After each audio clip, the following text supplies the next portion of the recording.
Hello students, welcome back to the class. So we have already completed the theory part. Today we'll see the NCERT textbook questions. So we'll try to cover some of them.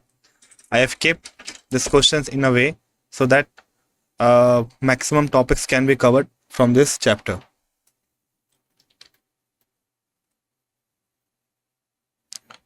Structure of atom. So this is the first question for you.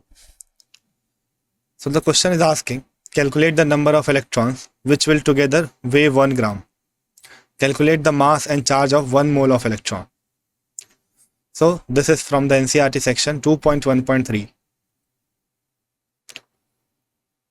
So this is the time to analyze the question. Just try to get what is asked in the question and which formula can you apply to get your answers. To solve this question, you must be clear with your mole concept or else you will face difficulty. So what will be the answer for this question? Just write the formula if possible for you. Now moving on to the correct answer. So how will we solve this question? First of all, if you try to understand the question is saying that we have to calculate the number of electron that will weigh 1 gram. Now, for this you must know that what is the weight of 1 electron. So the mass of 1 electron is 9.11 into 10 to the power minus 31 kg. But what you have to calculate is the number of electron in what? In 1 gram. So can we say that 9.11 into 10 to the power minus 31 kg is equals to 1 electron? Then in 10 to the power minus 3 kgs or 1 gram, what will be the number of electron? So that will be the reciprocal of this number multiplied by 10 to the power minus 3. So it's a simple unitary method to solve this question. Just put the values, you will get your answer as 1.098 into 10 to the power plus 27 electrons. Okay. Now second question is saying that we have to calculate the mass and charge of 1 mole of electron. We know it already that the mass of 1 electron is 9.11 into 10 to the power minus 31 kgs. But what we have to calculate is the mass of 1 mole. Very simple. We know the value of Avogadro constant. It is 6.022 into 10 to the power 23. So if 1 electron has a mass of 9.1 into 10 to the power minus 31, therefore Na will have a mass of Na into 9.11 into 10 to the power minus 31. Just calculate this, you will get your answer as 5.486 into 10 to the power minus 7 kgs. So this is the mass of 1 mole of electron in kgs. Second thing was to calculate the charge on 1 mole of electron. Again, very simple. We know the charge on 1 electron is 1.602 into 10 to the power minus 19. So what will be the charge on 1 mole of electron? Again, multiply the charge of 1 electron with the Avogadro constant. So that will give you 9.65 into 10 to the power 4 coulomb. Okay, let us move forward. Second question is, what is the maximum number of emission lines when the excited electron of a hydrogen atom in n is equals to 6 drops to the ground state? So I have already given you a formula regarding this thing. So is there anyone who remembers this part? That how do we calculate the number of spectral lines? So it is very easy to do so. Let us see. Yes, it was n into n minus 1 by 2. So basically here it should be delta n, not n, right? It should be delta n, yes. So it is delta n into n, delta n plus 1 by 2. Now we will try to find it out. So we are not moving from n is equals to 3. So it is from n is equals to 6. Okay. How we'll solve it? So we are starting from n is equals to 6. Then the number of possible transitions is given by the formula delta n into delta n plus 1 by 2. Okay. So delta n is what? It is the difference between the starting point and the end point. So we are starting from n is equals to 6 and we are ending at the ground state. For the ground state, the value of n is 1. Okay. So if you put all the values in this simple formula, what you will get? What will be the answer of this question? How many spectral lines we will get? So we have n1 as 1, as I have told you, and n2 as 6. If you put all these values, you will get your number of spectral lines as 15. Next question is, explain giving reasons which of the following sets of quantum number are not possible. So there are 6 sets that are given, right? And you have to make a choice that which one is not possible. So your time to solve this question starts now. So it's a very easy one.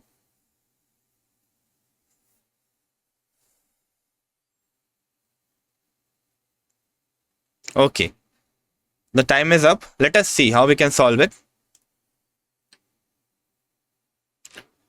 So if I look at this set of quantum numbers, then there are 3 such sets which are not possible. So those are A, first of all. So A is not possible. Why it is not possible? Because your principal quantum number can never be 0. It always starts from 1. Okay, so this is obviously not correct.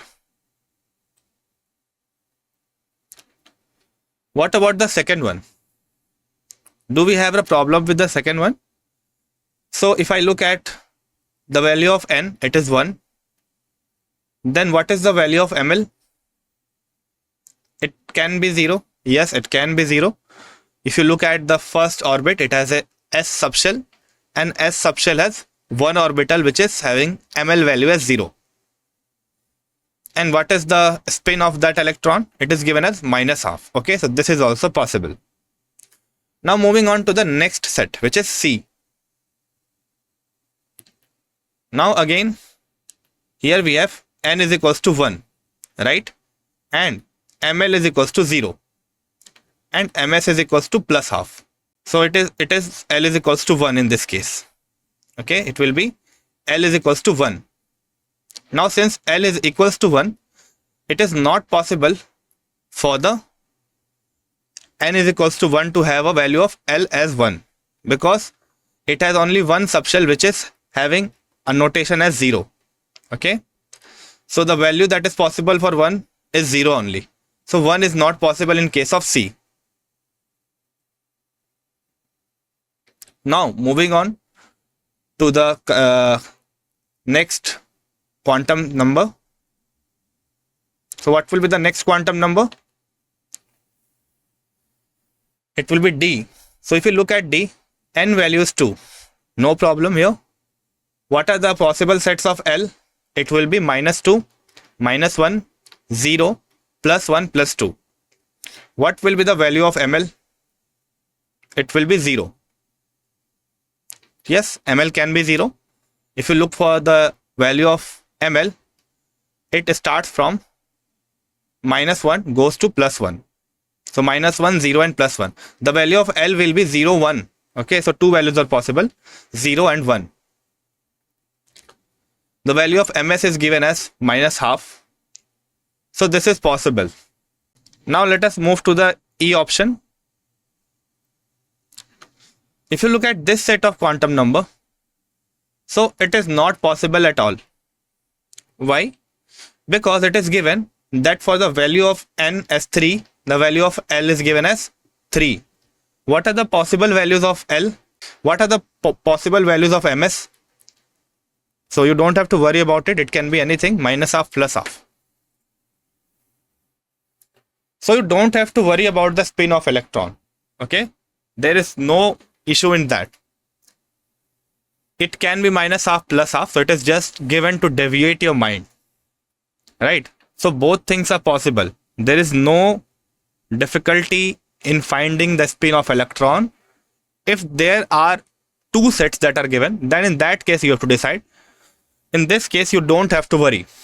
So basically, you have to say that, is this set of quantum number possible or not? That is enough. So of course it is possible. There is a possibility that there will be an electron which will have a value of spin quantum number as 3, spin quantum number as 2, azimuthal quantum number as 1, and magnetic quantum number as 0, and a spin quantum number as minus half. But there can't be electron which has a L value of 3 if it is present in the third shell. Got it? So you don't have to worry about this half thing. So anyone has a doubt?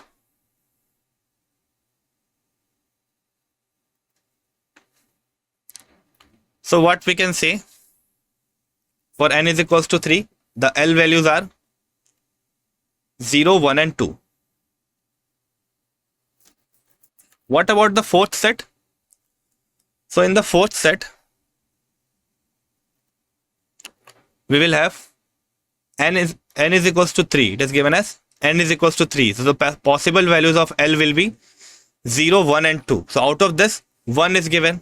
Okay, very good. Now what are the possible values of ML? It will be minus 1, plus 1 and 0. So 0 is given here. So it is also true. Again, I have told you, don't have to worry about this fourth quantum number in this question. So this quantum set is possible. Any doubt till now?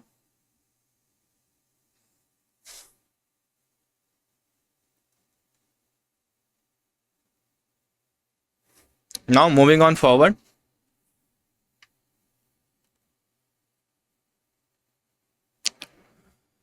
So this is a very good question. So it is a conceptual one. You have to show that the circumference of the Bohr's orbit for the hydrogen atom is an integral multiple of de Broglie wavelength. So what will be the value of the circumference with respect to the de Broglie wavelength? You have to calculate that. So your time to solve this question starts now.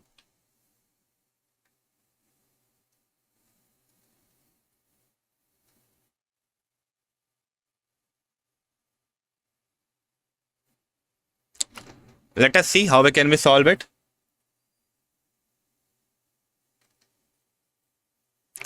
So to do it, you must know the two relations.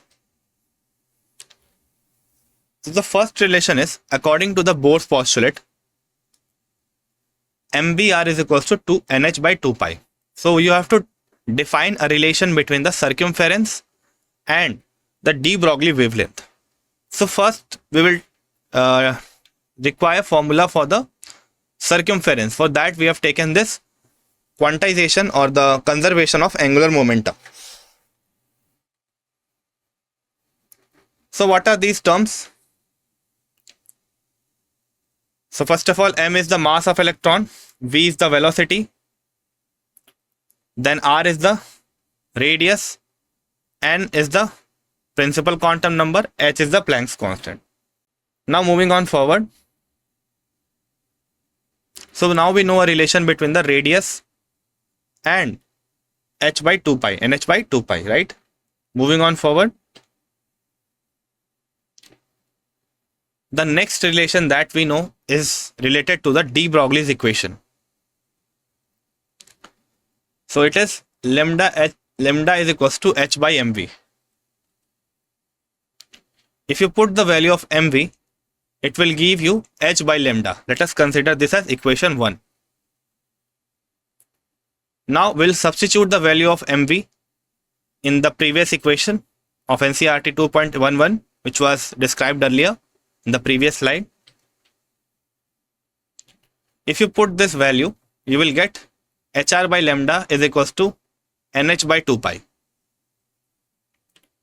Just rearrange this. Then you will get a relation between circumference and the de Broglie wavelength, which says that 2 pi r is equals to n lambda. So this is your required relation. As we know, the formula of circumference, so you don't have to think much about it. It is very simple, 2 pi r. And this has become equals to the n lambda, which is the de Broglie wavelength. So we can say that each time your electron is revolving around a nucleus, then the circle in which it is revolving, it must have a circumference which is equals to the integral multiple of the wavelength, right? Then our next question, we have to calculate the energy required for the process. The process is H plus gaseous is giving us helium gaseous is giving us helium 2 plus gaseous plus 1 electron. So what you have to do simply is to calculate the energy required for this process if the ground state energy is given for the hydrogen atom, which is 2.18 into 10 to the power minus 18. Your time to solve this question starts now.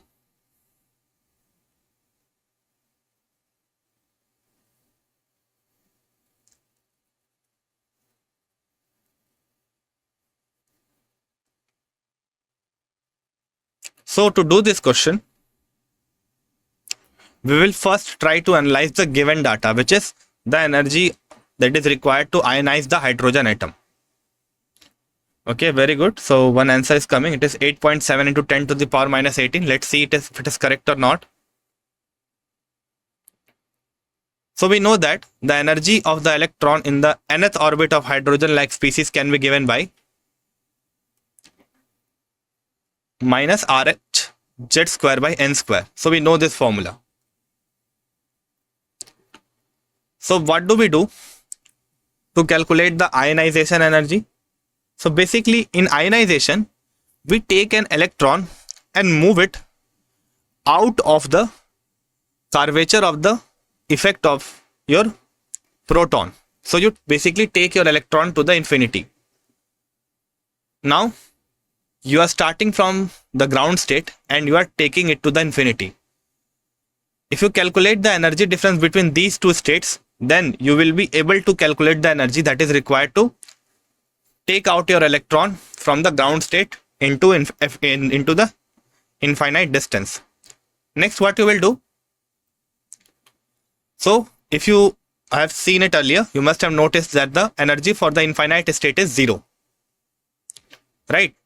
Then what is the energy for the ground state? It will be minus RH 1 square by 1 square, which is Z square by N square. So Z is 1 and N is 1.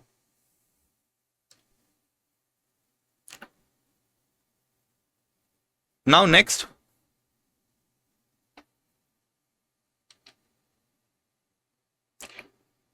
so basically this value is given for the hydrogen atom. Okay, so you have to take the value of Z as 1. When you will calculate for helium atom, we will take the value of Z as 2, which we will do in the second case. So Z is basically the atomic number of hydrogen. So this energy is for the hydrogen atom, right? And hydrogen has 1 proton, therefore its atomic number will be also 1. Is it clear? Now moving on to the second part of the question, where we are interested in finding the right answer. Okay. So what we can say for hydrogen plus like species, hydrogen like species. So for helium plus, which is a hydrogen like species, if you want to calculate the ionization energy, it will be energy at the infinite distance minus energy of the ground state.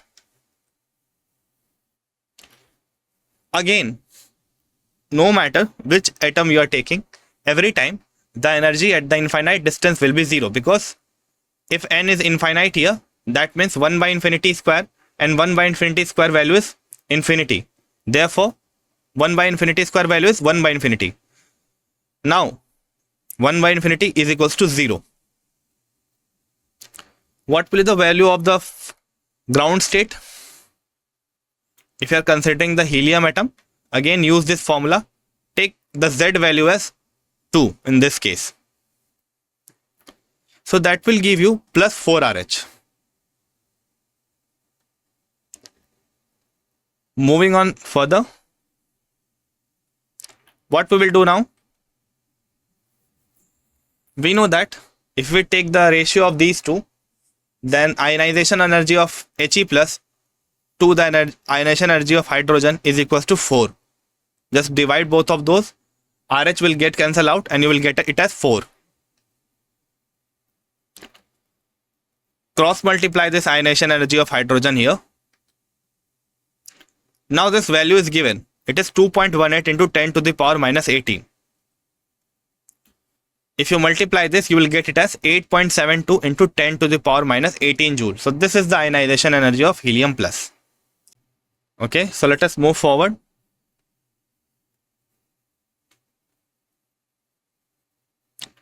So the next question is, the work function for cesium is 1.9 electron volt.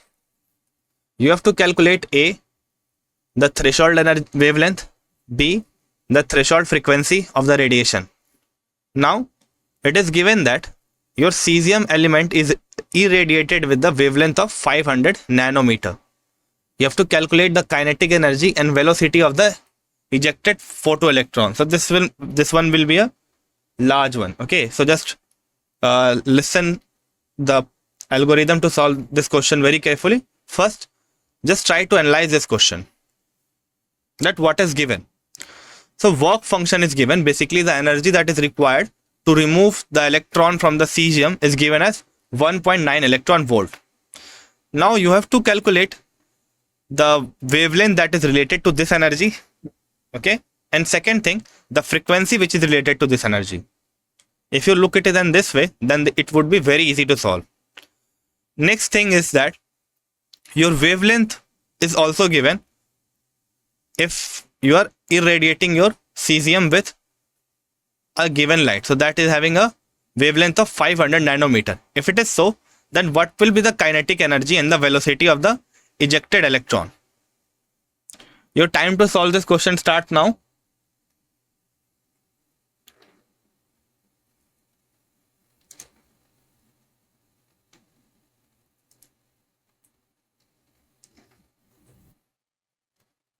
Okay, very good. Let's see how can we solve it.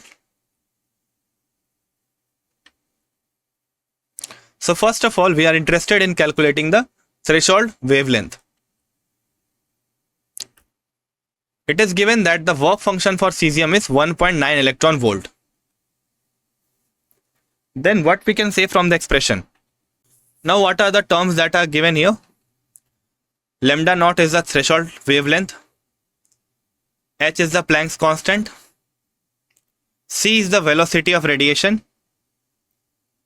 Okay, and W naught is the work function. We have already seen it. Just put all the values here. If you substitute all the values, then you can get the value of lambda naught. If you solve it all, you will get your wavelength as 6.53 into 10 to the power minus 7 meters. Okay. Just convert this into nanometer, multiply it with what? Multiply it with 10 to the power minus 2 and divide this same with 10 to the power minus 2. Okay. So 10 to the power minus 7 into 10 to the power minus 2 will give you 10 to the power minus 9. So that will give you nanometer. And the down one, that is 10 to the power minus 2 in the denominator, that will come up and make this thing as 6.53 to 653. So, is it clear to all of you? How do we calculate the threshold wavelength using the work function? Any doubt in this question? in the first part. Now let us move to the next part. The next part is related to the frequency. Again, very simple. We know that energy is equals to h nu. Therefore, I have already told you that your work function is nothing but a form of energy given in terms of electron volt. So that will be also equals to h nu. In this case, we have written it as h nu naught for the threshold frequency. We have represented it with the nu naught symbol. Then what will be the value of nu naught from this equation? It will be the work function divided by the h, where w naught is again what? It is the work function, nu naught is the threshold frequency, and h is the Planck's constant. We will substitute all the values that we know. We know the w naught, but the thing that we have done here is that conversion of this given work function into joule. Okay, for that you have to multiply the work function with 1.6 into 10 to the power minus 19. Okay, so in this case you will get your given work function in electron volt to joule. Second thing, you will put the value of the Planck's constant. So if I ask you what is the reason we have multiplied with 1.602 into 10 to the power minus 19, because the conversion factor says that 1 electron volt is equals to 1.602 into 10 to the power minus 19 joule. Just put all the values, you will get your threshold frequency as 4.593 into 10 to the power 14 per second. Therefore, what we can say, our threshold frequency is 4.59 into 10 to the power 14 per second. Moving on.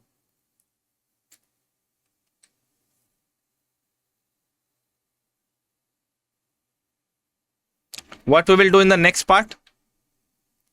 Now we are interested in calculating the kinetic energy and the velocity of the ejected photoelectron. How we'll do it? That is important. So this one is a good question to do. You are already given with the wavelength of the light that is being radiated on cesium. Now, what will be the kinetic energy of the given electron that will be ejected from your surface of cesium? Okay, so two parts are there. First part is the energy of the photon. So that can be calculated using this. Now second part is how much energy is being utilized in the plugging of electron from the metal surface. Okay. Now that much energy will be used up by the electron. Okay, so that will be taken from the radiation that we are radiating with okay, that we are using to radiate. Okay, so h nu is the amount of the energy for your electron, the photon, and the amount of energy that is used up in the ejection of electron, it will be h nu naught. So if you multiply it with the bracket, you will get it. Okay. Now, the difference between these two energy will be present in the electron as your kinetic energy, because this much amount of extra energy is applied to the electron apart from the threshold frequency. Now we can write in place of nu c by lambda. Similarly, in place of nu naught, c by lambda naught. Just take the c factor common and put all the values that are given in the question. So h value is already given. Then c value, we know it very well. What about lambda? Lambda is also given. So lambda is given as 653 nanometer. How do we know it is 653 nanometer? Because we have calculated this wavelength earlier, which is what? Which is simply your threshold wavelength. Now put this value of lambda naught here, 653, and put the value of the light that we have used to do the photoelectric effect. So it is 500 nanometer. Just put these values and rearrange it. You will get this equation. So basically this energy is not lost. This extra amount of energy has been gone into the extraction of electron. Now what we can do, we will simply calculate this value and you will get your kinetic energy as 9.31 into 10 to the power minus 20. Now moving on to the next part. What will be the kinetic energy? We have calculated it, but now we need the velocity. But we know that kinetic energy has a general formula which is half mv square. We already know the value of your kinetic energy. Just put it here. And we need the half mv square. So what will be V? Cross multiply this 2 on this side and cross multiply this mass on the denominator side. Just take a root over because V square is given. This will give you your correct answer as 2.0451 into 10 to the power 11 meter square per second square root under. If you solve it, you will get your velocity of the electron. So we can say that the velocity of the ejected photoelectron is 4.52 into 10 to the power 5 meter per second.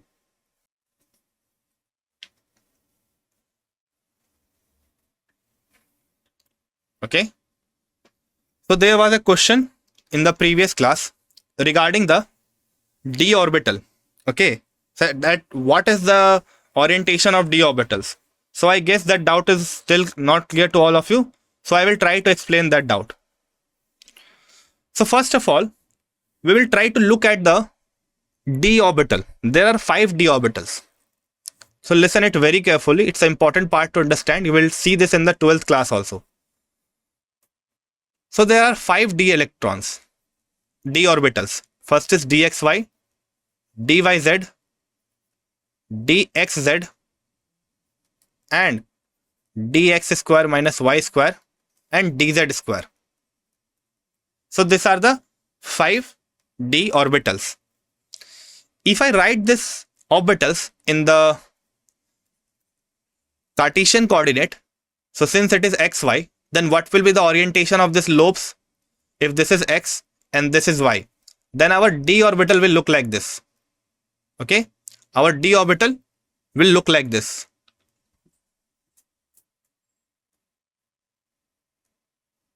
So if this is your x axis and this is your y axis, then this is your d orbital, right? Any doubt how I have written this part? Okay. So who was having a doubt in this d orbital? If it is present here, then he can ask. Okay. Now moving on to the dyz. How will write dyz? Where will be the orbital?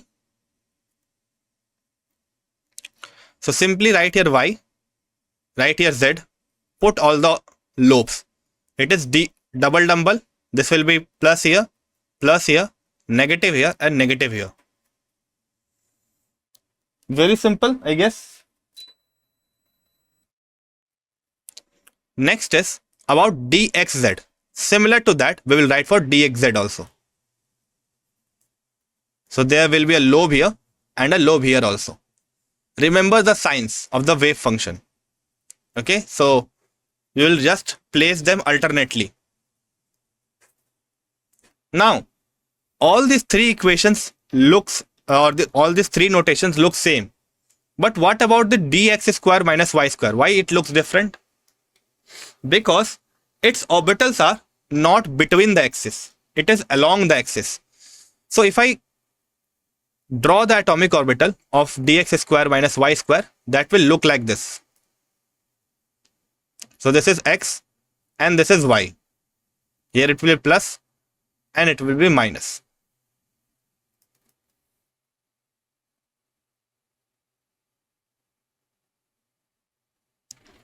Okay.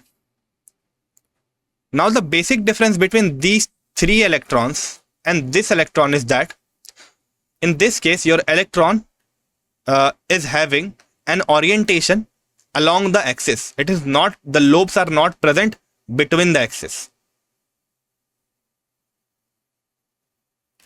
Yes, it will be dz square. Yeah, it will be dz square, not your x square. So, is it clear?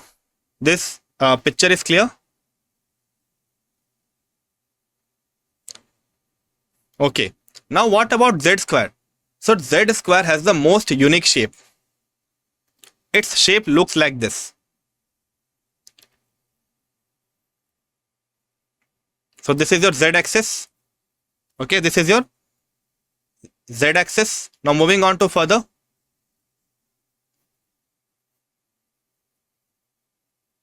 Okay, so this is your z axis. Your electron will have this kind of lobe, right?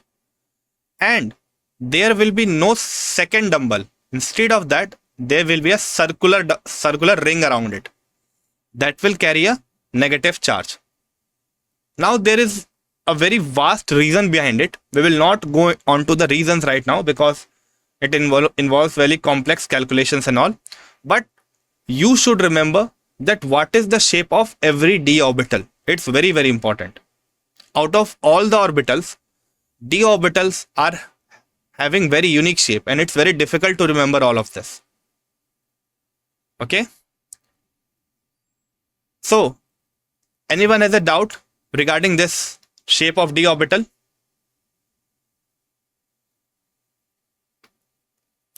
I guess this part is clear to all of you.